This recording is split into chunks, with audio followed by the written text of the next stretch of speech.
Hey! My name is Thomas Brush. I'm the creator of a game called Pinstripe. I'm also working on a game called Once Upon a Coma. I've been making games for about 10 years now, and I love what I do. It's the best job on earth, but I'd be lying if I told you that it wasn't difficult. Today was a particularly difficult day, and I just want to give you some reasons why game development may be a little bit harder than just making games all day. So first off, game development kind of feels silly,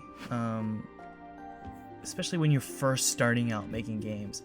You feel like you might be wasting your time. So if you're ever talking to maybe some coworkers or some friends or family and you tell them what you've been spending your time on, it almost sounds like I've been playing games. Making games to a lot of people seems like you're just playing games. Truth is, you're playing games, but you're spending a lot more time writing code, building systems, testing things, and doing a lot of other business admin type stuff. So it's not as silly maybe as it's perceived. But I will say that even after my second game, like I'm on my second commercially viable game, we're about to release it, it still sometimes feels silly. Sometimes feels like you might be wasting your time. I know today I was I got to the office a little bit early today because I feel like I'm a little bit behind. And the sun was just coming up, and for some reason in the mornings I'm sort of beat down. I'm not in the best mood, and I did feel like I had a silly job. Sometimes I do feel like I need to go get a regular job, because right now, sometimes seasons are slower than other seasons. Sometimes seasons are really good, and when you're in a dry season, thinking about having a family, thinking about having a wife, thinking about having a daughter, and then realizing that your job is to make video games, to write. Like right now, I spend a lot of my time writing really silly dialogue for my characters, creating artwork that is interesting at best, and writing music. And, it feels like a silly job sometimes. So that's the first reason why game development is, notoriously perceived as difficult. The second reason is you have to wear a million hats. And whether or not you want to make games solo, or whether you want to work with a team, you're still going to have to wear 1,000 hats, just constantly doing new things that you didn't know you had to do or could do. For me, I'm doing accounting work. I'm working with my CPA who, I just hired a CPA to help me with tax stuff. I'm writing the music, and I'm doing some development work. I usually do all of it, but thankfully I have a coder helping me now with Once Upon a Coma. And doing bug testing, and then managing, writing story elements, creating trailers, creating email blasts, social media, doing vlogs. Oh, it's like a ton of stuff to do, and I'm so grateful for all of it. Don't get me wrong, I'm not complaining, but I want to let you know, if you're interested in game development, or I want to encourage you, if you're doing game development, that it is normal. It is normal for you to feel overwhelmed. It's important for you to learn how to be happy in the transition, because you're always changing. It's always going to be changing. 1 hour you're going to be doing one thing, and you're going to think, okay, I'm going to code for 8 hours today and get XYZ done. And then in the next hour, you're spending your time on something like marketing that you did not plan on doing. So it's that's a stressful thing, because it's really hard to keep a schedule. It's really hard to hit deadlines, especially if you're like me, because I tend to be a little bit scatterbrained sometimes. So wearing all those millions of hats, if you don't learn to enjoy changing those hats on occasion, actually all the time, maybe don't be a game developer. If you're doing that right now and it stresses you out, I'd recommend trying to work on, honestly, changing the way that you think about your job, because you're gonna have to change your hat. Third reason is kind of like changing hats, but changing technologies. Things are always changing in the game industry, and it's incredibly frustrating. There's always a new news article about something that's happening. So currently it's all about Epic's game store. Recently it was Nintendo Switch, right? Getting on Nintendo Switch. And when it comes to just social media in general, there's always some new social media tricks and tools that you have to learn to engage with your audience and maintain your audience. Technologies are constantly changing. So it's kind of a blessing and a curse, these changing technologies. One side of the coin, it's amazing because anyone can make games because the technology is just rapidly advancing every single day.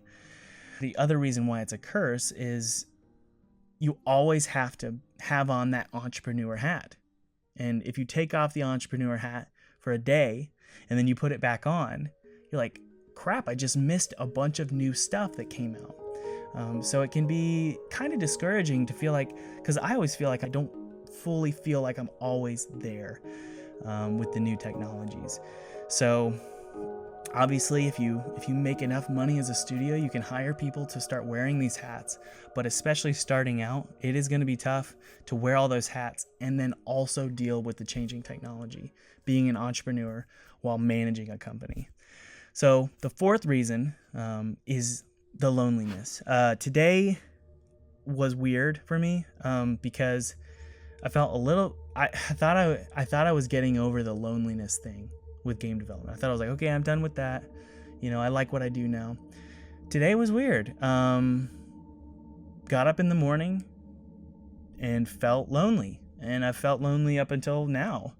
I'm talking to a camera. And you think I'm talking to you, but I'm just talking to a camera in a basement. So I'm not complaining. Again, I have the best job on earth, but it can be lonely. It doesn't have to be lonely, right? And here are some solutions that, honestly, I need to convict myself here to pursue these solutions to this problem. But when you're trying so hard to finish a game or get content out there, you can forget that it's important to involve yourself in a community. So things like live streaming on Twitch or YouTube are incredibly important, or just hanging out with other live streamers, especially game developer live streamers. And being part of that community is really important.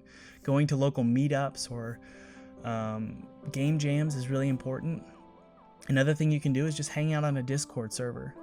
Have that always open and be willing to talk to people and get to know people. Not only is it important to pursue these communities for your loneliness, it's also important to pursue these communities for the first 3 points. You won't feel as silly because you're part of a community. You won't feel like you have all these hats because maybe you can find some people to help you out a little bit or at least encourage you. The third thing is changing technologies. I just sent a message to Tim Ruswick, who he has an incredible YouTube channel you should check out. I just messaged him, I messaged Jim Sterling today, and some other YouTubers and game developers to ask them about certain technologies because I can't do it alone. I can't change with the technology alone. So don't let loneliness be just a wound you have to deal with, right? It is not something you should be proud of. Rather, in indie game development, you should pursue not being lonely. There are plenty of solutions. So I can't complain and whine right now about being lonely if I'm not pursuing it first. So that's really, that's number 4, but it's also, kind of convicting for me. The fifth thing is, it's kind of weird. You're always, and I think I heard this in another video, you're always getting better as a game developer. You're always getting better, which means that you're always hating your work. So yesterday's work is not going to be as good as today's work. Therefore, you're going to be likely to quit your project because you're always thinking about how it could be better. Like yesterday's work could be as good as today's because now my eye's a little bit different. I'm more in tune with maybe how music should sound or how my game should feel. So you're always getting better, and that's always causing you to hate the work you worked on the day before. Now, if you're working on like a 3-year project, you're certainly going to hate the work you did a year before or even a year before that. So it takes a lot of humility to push through. So I would highly recommend being humble. Recognize that you're never going to be happy with your work. You're never going to be happy with what you did a year ago, but to finish it. It's not about, you shouldn't be proud and try to be a perfectionist to prove a point or to prove that you're an amazing artist. Just get it done, push it out. People don't care. They really don't care. They don't actually know. Here's a good rule of thumb. If you feel like there's something you need to tweak in your game, especially something visual or maybe with the music, people don't see that. Most people, they don't see that. So anyway, those are my 5 reasons why game development is notoriously considered a difficult thing to do, a difficult job and career path. My name is Thomas Brush. I make games for a living. I love what I do. If you want to support this channel, subscribe, comment, hit the notification bell to get notified of daily videos. I'm going to try to post daily if I can. About indie game development. I want to hold your hand as you're making indie games, and hopefully you'll hold mine. Head on over to Patreon if you want to support this channel and see your name in the next video. I'll talk to you later. See you guys. Bye.